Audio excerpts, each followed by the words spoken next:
A partir de este momento estás escuchando el programa radial Ciudadanía en Acción.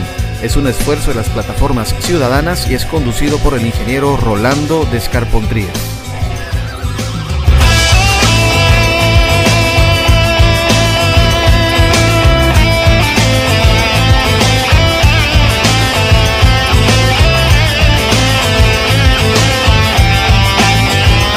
Este programa va dirigido al público en general y tiene la intención de formar ciudadanos cívicos que luchen por la democracia y reinventen la política boliviana.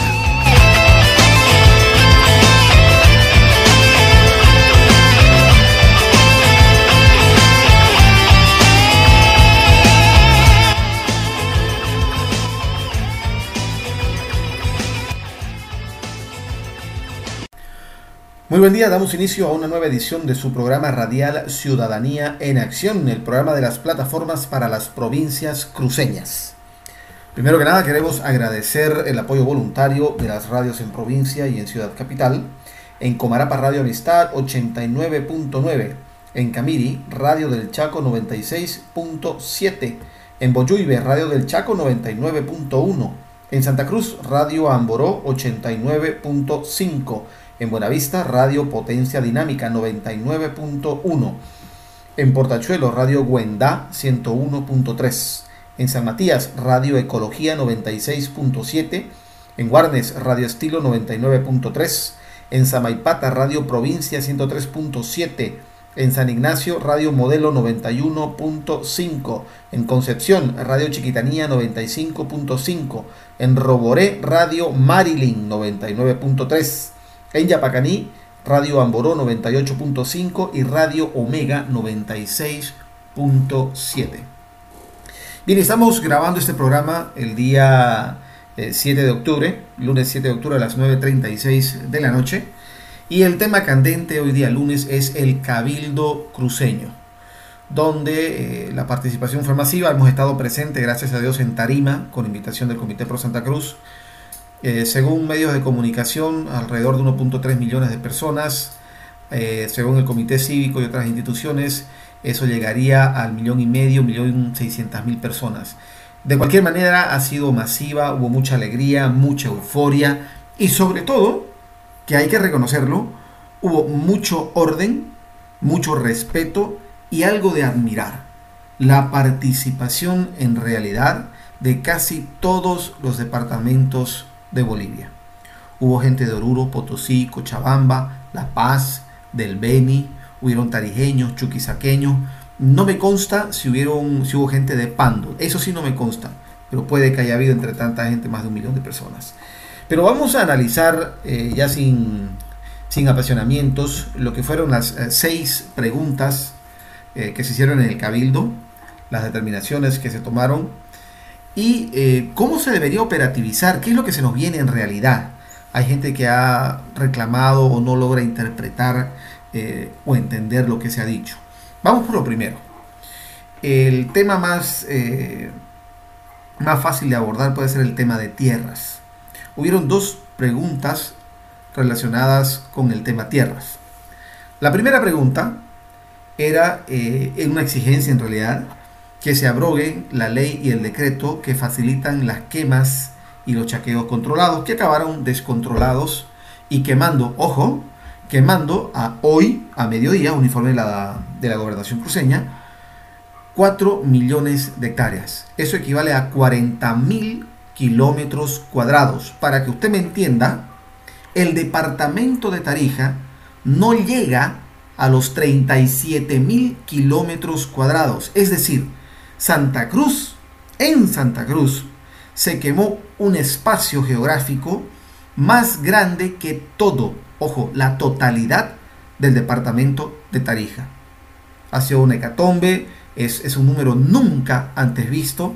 Se contabilizan en 200 millones de animales muertos. Entonces, en base a eso se exigió la declaratoria, como segundo punto, ¿no? La declaratoria de emergencia nacional, con lo cual se le facultó al Comité Cívico Pro Santa Cruz a buscar ayuda internacional para resolver el tema de la chiquitanía. También en el tema tierras, una tercera pregunta fue determinar el desalojo de todos aquellos asentamientos que son ilegales, que contravienen la Constitución y las leyes en vigor. Aquí hay una observación interesante. Primero que nada, ya con noticias de hoy día, se sabe que el desalojo no va a ser con machete en mano, no va a ser un desalojo violento. Se va a conversar con la gente, se le va a hacer entender el impacto de estas colonizaciones apresuradas llevadas a cabo por el gobierno. Es grande y el interés es obvio, es electoralizar la zona, lograr revertir la votación negativa hacia el gobierno que ha habido en la última década, 13, 14 años ya de este régimen. Pero si vamos a dejar de un lado los apasionamientos, la tarea quedaría incompleta si no se revisa el INRA. Porque no se trata solamente de los colonos andinos ilegales, se trata también de cruceños, empresarios, que tal vez pudieran tener tierras en esta zona de manera ilegal, con prebendas con el INRA. Esas son cosas y puntos que deben tocarse. Si realmente queremos hacer la tarea completa, se debe escudriñar, auditar el INRA y determinar dónde están aquellos asentamientos ilegales más allá de las 40, 50 hectáreas por familia que está entregando el gobierno. ¿Dónde están aquellos asentamientos de 2.000, 3.000, 5.000, 10.000 hasta 20.000 hectáreas que se consiguen de manera ilegal con corrupción a través de funcionarios del Estado a favor de empresarios cruceños? Hay que limpiar primero la casa. Esto obviamente no le quita fuerza a la lucha cívica porque no tiene nada que ver con la lucha cívica, pero hacemos esta observación porque en realidad y de verdad tiene que abordarse el tema de una auditoría profunda al INRA, y yo personalmente estoy seguro que va a caer más de un, entre comillas, cruceñazo. Habría que hacerlo. Ahí tenemos 3 preguntas de lo que es el Cabildo y queda ese punto que no se tocó. Ojalá se anime a tocarlo tanto el comité como las plataformas. Yo como activista es un tema que tengo pendiente y que habría que impulsarlo a corto o mediano plazo, porque ahí se destaparía tal vez la corrupción más grande en la historia de Bolivia. No lo digo solamente yo, hay analistas en La Paz, en Cochabamba, que han tocado el mismo tema respecto a un tráfico impresionante de tierras cuyo valor oscilaría entre los 15 y 60.000 millones de dólares. Punto importante. Vamos con la siguiente pregunta. Los médicos exigieron que se destine un 10% del presupuesto anual del Estado para salud. Entonces es un tema muy necesario. Tiene que darse más presupuesto al tema de salud porque hay carencia y ahí tenemos nosotros un aporte que hacer.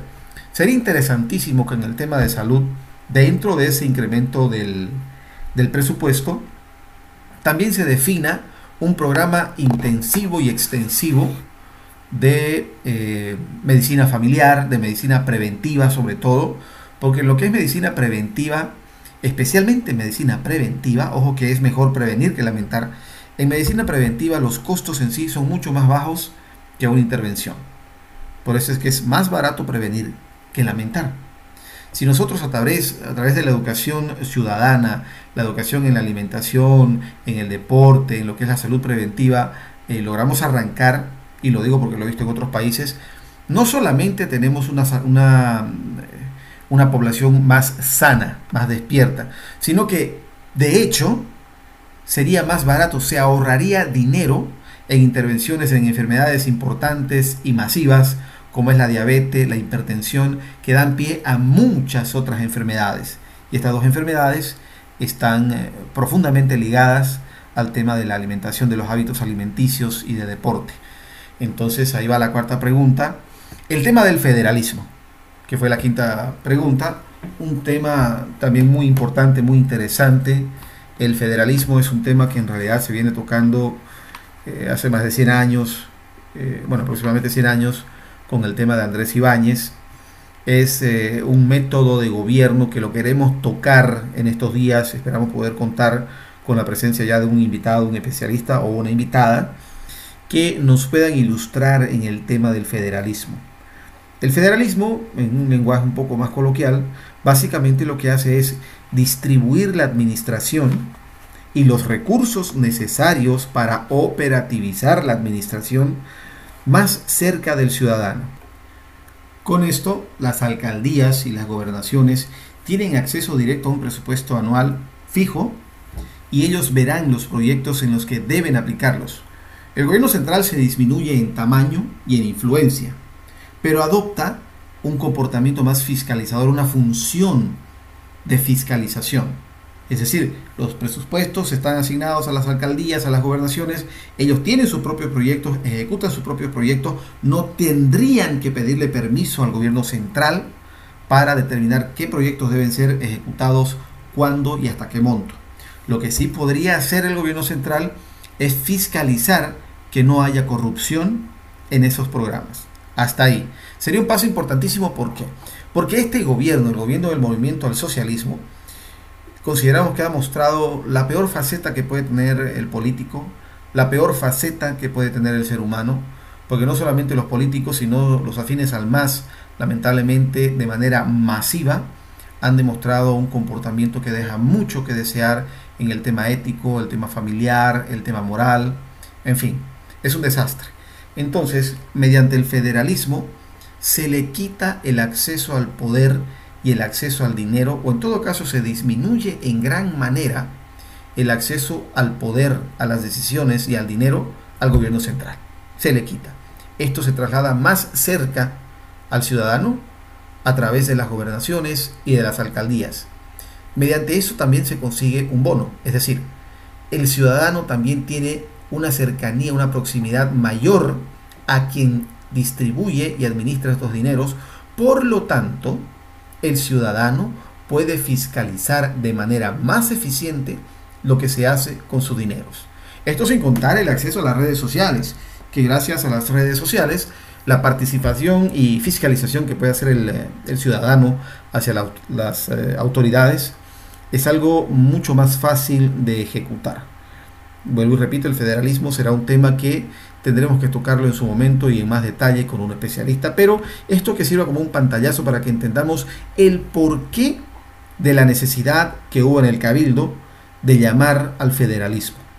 Porque las autonomías lamentablemente no han funcionado, han sido castradas por el movimiento al socialismo, pero tampoco vamos a pensar que el federalismo es algo que se va a implementar de la noche a la mañana. Todo cambio que se da de la noche a la mañana es traumático y corre el riesgo de no cuajar. Y lo que necesitamos es que el sistema cambie radicalmente, pero en el tiempo. Por ahí había un candidato que hablaba de federalizar las autonomías. Es algo que puede solucionarse. Se viene hablando ya de lo que es el pacto fiscal hace mucho tiempo. Hay, por ejemplo, departamentos como Santa Cruz, La Paz, Cochabamba, Tarija también, si no me equivoco, que tienen superávit, por así decirlo, en el tema impositivo, en el sentido de que producen tanto en impuestos que se queda más en el gobierno central que lo que realmente se utiliza en el departamento en sí. El excedente de recursos, el gobierno central define dónde lo usa, en qué otros departamentos lo va a utilizar, pero lamentablemente grandes montos se pierden en corrupción. Y eso es lo que se tiene que empezar por el dinero, por los recursos, para que se efectivicen las autonomías y gradualmente ir cambiando hacia un federalismo pleno. Para muestra un botón, países extremadamente eficientes o las mejores economías del mundo tienen autonomías avanzadas o modelos federalistas. Un país como Estados Unidos, que es la mayor potencia económica y también militar, pero principalmente en el tema económico, es un país federal, donde existe un gobierno federal por encima de los estatales de cada estado, y cada estado tiene sus leyes aparte de las leyes federales. Luego tenemos un país como Suiza, que considero que es tal vez el federalismo más avanzado que hay en el mundo. Es un país que no tiene muchos recursos naturales, no tiene salida al mar, mas sin embargo, gracias al federalismo, al modelo de federalismo que ellos tienen, son una potencia económica. Son una potencia económica per cápita en relación a la cantidad de población que ellos tienen. No olvidemos que la población es muy pequeña y el espacio en que se ubica Suiza es extremadamente pequeño, inclusive es más pequeño que el departamento de Tarija y es un país muy eficiente. Entonces ahí tenemos ya 5 preguntas de lo que fue el Cabildo. La sexta pregunta que vamos a analizar, que en realidad fue la primera pregunta del Cabildo, estuvo a cargo de la activista Alejandra Serrate, una mujer que viene luchando ya hace un buen tiempo, ha tenido intervenciones y discursos contundentes cuando ha participado, entonces a tomar muy en cuenta. La pregunta que ella realizó fue: ¿juran por su patria y por su fe declararse en rebeldía y desconocer un posible cuarto mandato inconstitucional por los inhabilitados candidatos Evo Morales Ayma y Álvaro Marcelo García Linera? La respuesta fue contundente: sí. Ahora, ¿qué conlleva esto? ¿Qué es lo que están diciendo ahí? Porque yo les comento que algunas personas han reclamado que no se mencionó el 21F, que no hay que ir a elecciones. Yo aquí me tomo la libertad de analizar desde un punto de vista muy personal qué es lo que está sucediendo con esta pregunta. Con esta pregunta se defiende el 21F de qué manera. Se van a desconocer todos los votos emitidos hacia el candidato del movimiento al socialismo, porque va en contra de la determinación del cabildo, del referéndum del 21 de febrero de 2016. Es decir, el pueblo cruceño, y me imagino que también los demás cabildos a nivel nacional van a resolver lo mismo, vamos a desconocer todos los votos hacia el movimiento al socialismo. Vamos a reconocer como ganador de las elecciones y presidente de Bolivia a quien esté mejor ubicado, que tenga más votos dentro de los que están habilitados. Hay muchas tendencias en este momento, se habla del uno, del otro. Yo personalmente no creo mucho en las encuestas, esperaré que salga una encuesta que sea neutral, que tenga mayor trayectoria, mayor credibilidad, y en base a eso pues apoyaremos al candidato mejor ubicado. Entonces el presidente que se pinta, el próximo presidente de Bolivia, en realidad va a ser de la oposición, reconocido por la oposición. Pero ¿cómo operativizamos esto? ¿Qué significa esto? Desde mi punto de vista, todo indica que el pueblo, la oposición y aquellos que nos oponemos como ciudadanos a un cuarto mandato ilegal del narcogobierno del movimiento al socialismo, vamos a reconocer un gobierno que temporalmente puede que esté en paralelo al movimiento al socialismo, porque el movimiento al socialismo no va a dejar el poder, no va a renunciar de manera alguna al poder, porque si lo hace, directamente va a ser sometido a juicios nacionales e internacionales. Tal vez hay gente que no está muy al tanto, pero en realidad Evo Morales, el ministro Quintana, en fin, la cúpula del movimiento al socialismo tiene juicios pendientes a nivel internacional. Eso sin hacer notar los juicios que se vendrían a nivel nacional. Entonces, habría algo similar como lo que pasa en Venezuela. Habrían dos gobiernos, uno democrático y reconocido por el pueblo, y a nivel internacional también, como es el de Juan Guaidó. En este caso en Bolivia esperaremos a ver quién queda ganador dentro de los que están habilitados. Y un segundo gobierno fruto del fraude, un gobierno fraudulento, una dictadura ligada al narcotráfico, que va a reaccionar desde mi punto de vista de manera violenta. ¿Cuál es la gran diferencia con Venezuela? Venezuela formó un gobierno paralelo y democrático a la cabeza de Juan Guaidó, después de pasar y estar enfrentando una crisis económica abrumadora, una de las peores crisis nacionales que cualquier estado haya enfrentado en la historia de la humanidad. No lo digo yo, lo dicen los números, lo dice la estadística. Eso le pasó a Venezuela, pero en Bolivia aún no se ha manifestado una crisis en su totalidad. Se empiezan a ver algunos tintes de crisis económica, nada como lo de Venezuela, desde mi punto de vista, nada como lo de Venezuela. Pero entonces, ¿cuál es la diferencia? Venezuela formó un gobierno paralelo, democrático, elegido por el pueblo y la asamblea, a la cabeza de Juan Guaidó. Bolivia aparentemente tendrá que seguir el mismo camino, pero sin crisis económica. Sin crisis económica. Entonces, la asfixia a un gobierno ilegal de Evo Morales Ayma sería mucho más contundente y mucho más rápida. porque quien toma la decisión inicialmente es el pueblo cruceño, y el pueblo cruceño tiene la capacidad económica para asfixiar a una dictadura, para asfixiar a un gobierno ilegal. Recordemos que el departamento de Santa Cruz produce el 72% de los alimentos del país, representa el 40% del Producto Interno Bruto y el 45% del movimiento de aduanas, importación y exportación. Entonces, bajo esta hipótesis, porque estamos hablando de una hipótesis de lo que pudiera suceder, sería eso. Si vamos a desconocer los votos de los inhabilitados, quiere decir que vamos a reconocer al mejor ubicado de la oposición y se formará un gobierno con ese presidente, sea quien sea. Ese gobierno tendrá que desconocer al gobierno de la dictadura, de la narcodictadura, del movimiento al socialismo, y la economía sería mucho más fácil de llevarla a cabo con este gobierno legal y constitucional, fruto del voto voluntario del pueblo en las urnas. No va a ser algo fácil de llevar si es que nos encaminamos por esta hipótesis, porque ya hemos visto la brutalidad y la falta de crítica propia, de autocrítica del gobierno al momento de accionar, de gente que realmente se va a los puños, se va a la fuerza. Yo considero que es algo que se tendría que calcular, pero es algo necesario, porque desde el momento que el gobierno del movimiento al socialismo desconoce la Constitución, desconoce las leyes, manipula leyes y Constitución a su antojo para quedarse en el poder, considero yo y calculo que también le da vía libre al pueblo para realizar algo similar, desconocer a un gobierno ilegal y constitucional, porque ahí el pueblo boliviano está en todo su derecho constitucional y legal de desconocer un gobierno fruto del fraude, de la inconstitucionalidad, y formar un gobierno aparte con el candidato más votado dentro de los que están habilitados. Ahora, nosotros no hablamos de quién puede ser el más votado. Todavía pueden suceder muchas cosas. Hay gente que habla que Carlos Mesa es funcional al MAS, que Carlos Ortiz es funcional al MAS. Al final no se le da gusto a nadie.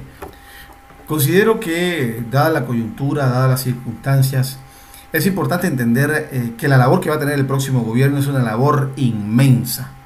Va a ser un gobierno de transición, dure lo que dure, un gobierno de transición a la democracia, a la institucionalidad.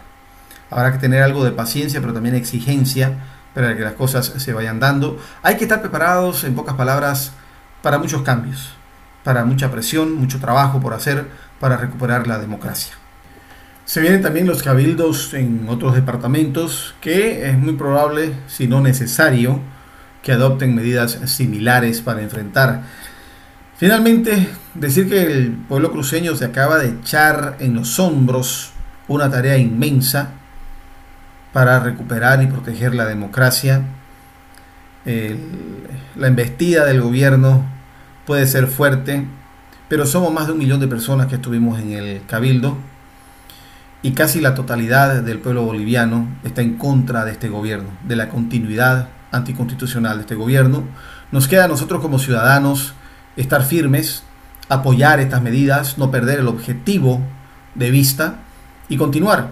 Nadie ha dicho que va a ser una tarea fácil, muy por el contrario. Este tipo de tareas y trabajos generalmente son arduos y exigen sacrificios personales muchas veces, que habrá que hacerlos. Habrá que hacerlos para que la tarea no quede a medias. Es importante que la tarea por recuperar la democracia no quede a medias, porque el recuperar la democracia y las instituciones democráticas del país es apenas el comienzo hacia reinventar el sistema político de Bolivia, que Bolivia como pueblo tiene todo el potencial para transformarse en una potencia económica regional. Lo tiene.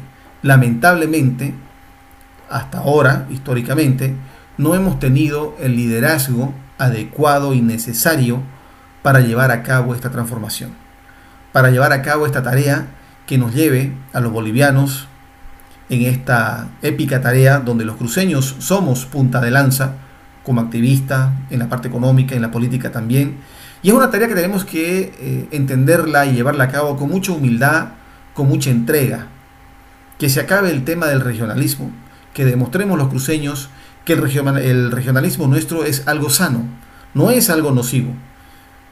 Como bien dijo un comentarista político, Santa Cruz recibe a todos los departamentos. Es tal vez el único departamento de Bolivia, quién sabe La Paz también tenga algo parecido, donde residen personas de todos los rincones del país. Es una transformación sumamente interesante la que se va a llevar a cabo en Santa Cruz, en Bolivia.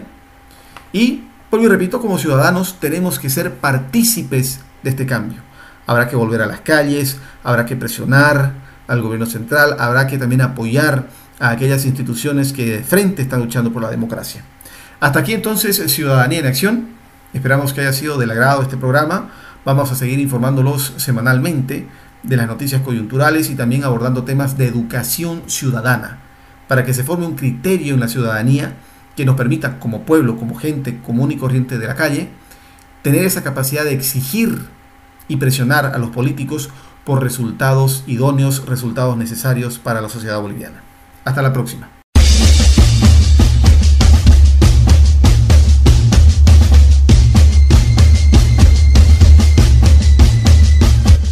La libertad sin democracia no existe.